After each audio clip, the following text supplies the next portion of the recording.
இருக்க வேண்டும். ஒரே கடவுள், ஒரே ஆண்டவர் என்ற உறுதிப்பாடு, நம்பிக்கை நம்மிடத்தில் வருகிற பொழுது நாம் தூய்மையான வாழ்வினுடைய முதல் படியிலே காலெடு வைத்து விட்டோம் என்று உணர்ந்து கொள்ள வேண்டும். இந்த நம்பிக்கை ஒருவருடைய ஆன்மாவில், ஒருவருடைய உள்ளத்திலே இல்லை என்றால் இன்னும் அவர்கள் தூய வாழ்விற்கு தொலைவில் இருந்து கொண்டிருக்கிறார்கள். எல்லாம் ஒன்றுதான், எம்மதம் சம்மதம் தான், எல்லாம் பார்க்கிறோம், எல்லாம் ஒன்றுதான் என்று பேசக்கூடிய தன்மையுடைய மனிதர்கள் ஒரு நாளும் அவர்கள் தூய்மையான வாழ்விற்குள் கடந்து வர முடியாது.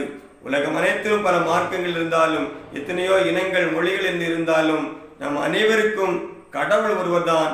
அந்த ஒரே கடவுள் தான் அவருடைய மகனாகிய இயேசு கிறிஸ்துவை மீட்பராக இந்த உலகத்திற்கு அனுப்பியிருக்கிறார்.